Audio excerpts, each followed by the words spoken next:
everybody, welcome back. To those of you who are familiar with my channel, welcome back. To those to the Camaro guys who may be new to my channel, welcome to the first installment of a complete set of videos that I'll be producing during the restoration of my '69 Camaro Z28. As I do on my motorcycles, I'm going to go step by step with the restoration process of this car. And every step will be videoed and posted, so you'll see the entire restoration process of the car. So to start off in this first video, I'm showing pictures of the car when I first bought it. And it was mainly a rust-free car, mostly original paint.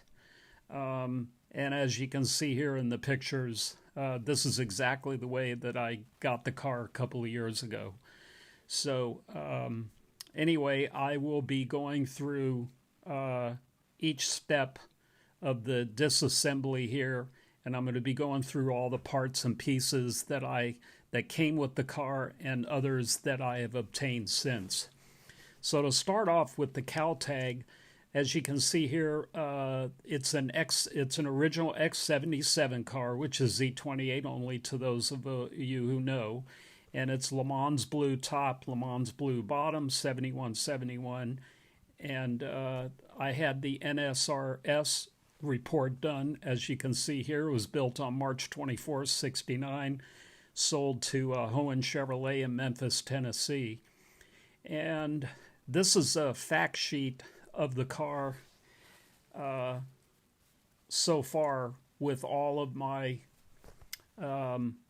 date codes and part numbers and so on. So the car does have the original DZ block, which was built on March 11th and stamped on March 18th, and it's got the original Muncie M21 transmission and what I believe is the original rear end, but it was cast in December of '68, so it's a little old for the car. But anyway, here are some pictures of the block. As you can see, 6618 Z28 DZ block, cast on March 11th of '69, and the block was stamped on March 18th, as you can see there. And then the rest of these pictures are some more pictures of the car as I received it. Now I realize the hood stripes are not correct, but they were painted on. So this car is an original rear antenna car from the factory, which means that it could not have come with a rear spoiler, and the cow hood was added at the dealer. So both the cow hood and the rear spoiler were added at the dealer before the car was even sold. So I have talked to the original owner of the car, and that's what he told me. The car was put on the showroom floor, and the dealer had put the cow hood and the rear spoiler on it. So these are some of the pictures of some of the existing stuff. Here's the original radiator, date code correct.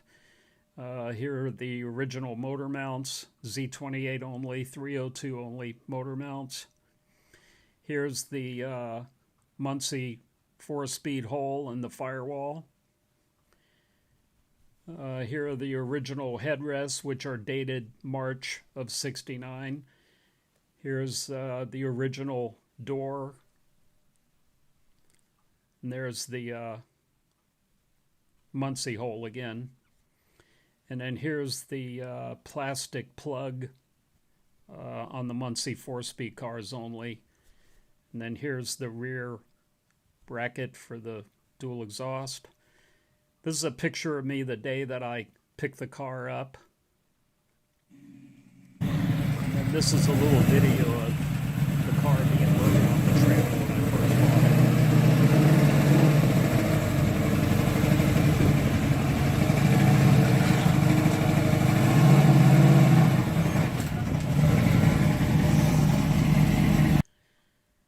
And then these pictures are of some of the disassembly process.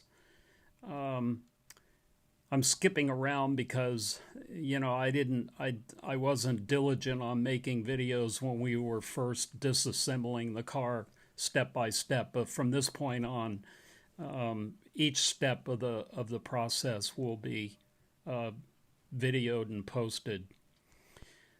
So here I'm showing the hidden VIN number underneath the cowl with the original white paint for white stripes.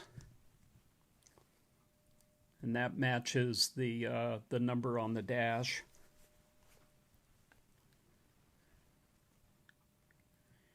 And then some of you may or may not know this, but on the Z28s that were built in Norwood, Ohio, they would put a grease pencil mark on the back behind the seat.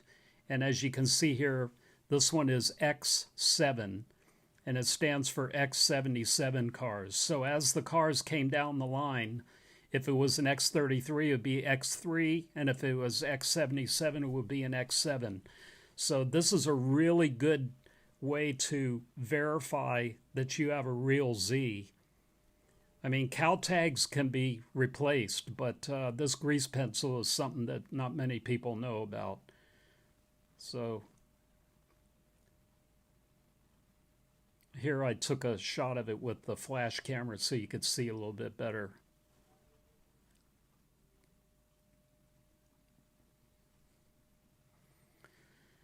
So continuing with the disassembly, a lot of the body work has been done at this point. The rear quarter panel has been replaced as a skin only, not the entire quarter panel. So it was, excuse me, it was just the skins were replaced. So the original door jambs and everything are still in place. That's the only sheet metal that's been replaced on the car. All the other sheet metal is original to the car. Original doors, original fenders. As a matter of fact, like I said, the rear antenna cars, the front passenger side fender had no hole in it for the antenna, and I do have the original fender on that. So here's the cowl hood that was put on the car back in 1969 before the car was even sold. So that's an original early cowl hood. This is a brand new grill. It's not the original grill. Original header panel has been damaged, and then that's the original cowl panel there. And then here's the original passenger front fender with no hole in it, as you can see. And that's the original lower valance in the front, and the original rear spoiler that was added to the car before it was sold.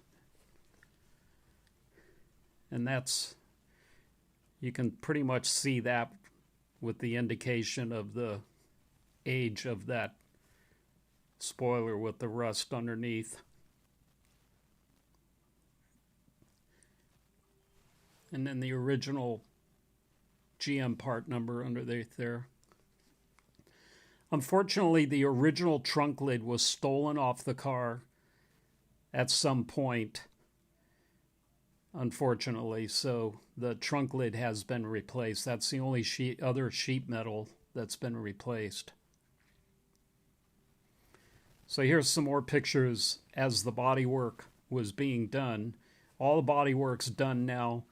And the car is pretty much ready to paint at this point. Not at this point in the video, but currently it's pretty close to being ready to paint, and I will document that. And I had the painter match that Le Mans blue on that front cowl that you just saw perfectly, so we're going to get the color correct. Those are the original rally wheels as well. They're YH, all dated properly. No indication of any major damage has ever been done to the car. The only reason the quarters were replaced is because they had rust in the typical spots. The car was mainly in southern Arkansas its entire life. From just a few months after it was sold in Memphis at Hohen Chevrolet, and then in September of '69 it was sold to the gentleman in Arkansas, and the car was in Arkansas until 2018. So it's pretty much been in Arkansas its entire life. Now it's in California.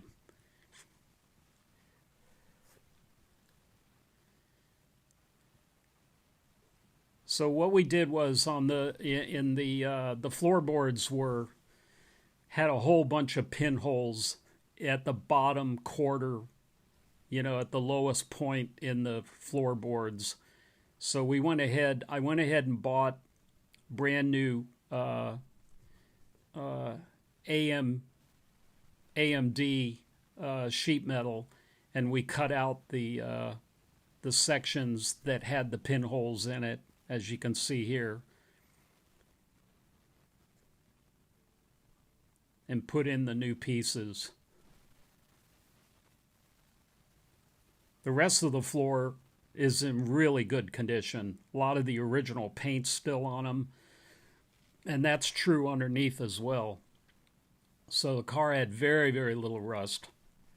I mean, the rust that was on those floorboards was mainly due to water leaking in. As you can see here, we're splicing in the new sections of the floorboards.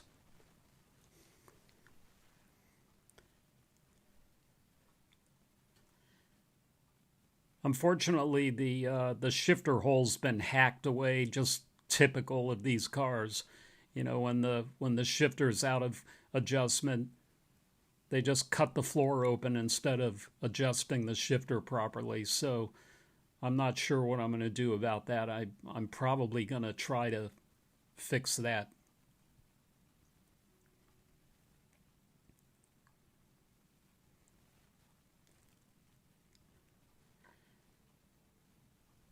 So as you can see here, we're just finishing splicing these floorboards in, and then we put some of the sealer around there, liberal amount, as you can see. That's sealer, not weld. And then we primered that section, and then I'm just going to let the blue overspray hit it naturally like it did from the factory. So here what I'm doing is I'm proving that the cowl tag has never been replaced. So I'm focusing in on the VIN tag here, on the VIN number, and then I'm going to show that the camera is going to go underneath the cowl here to show that the rivets behind the cowl tag have never been touched. And there they are. You can see the original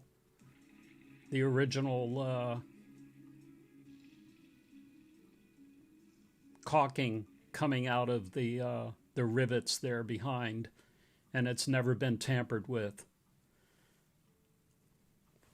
It's one thing to check on a car, in my opinion, is you want to check to make sure that those rivets have never been tampered with. And then here's the tag again with the original caulking. So that's pretty much it for this first video, and I would encourage you to keep track. Please subscribe to my channel, and you'll watch the car get turned into what will look like this when it's finished. This is a car that's exactly like mine with the exception of the rear antenna. So again, please stay tuned. Please subscribe, like, and share, and I'll see you in the next one. Thank you for watching.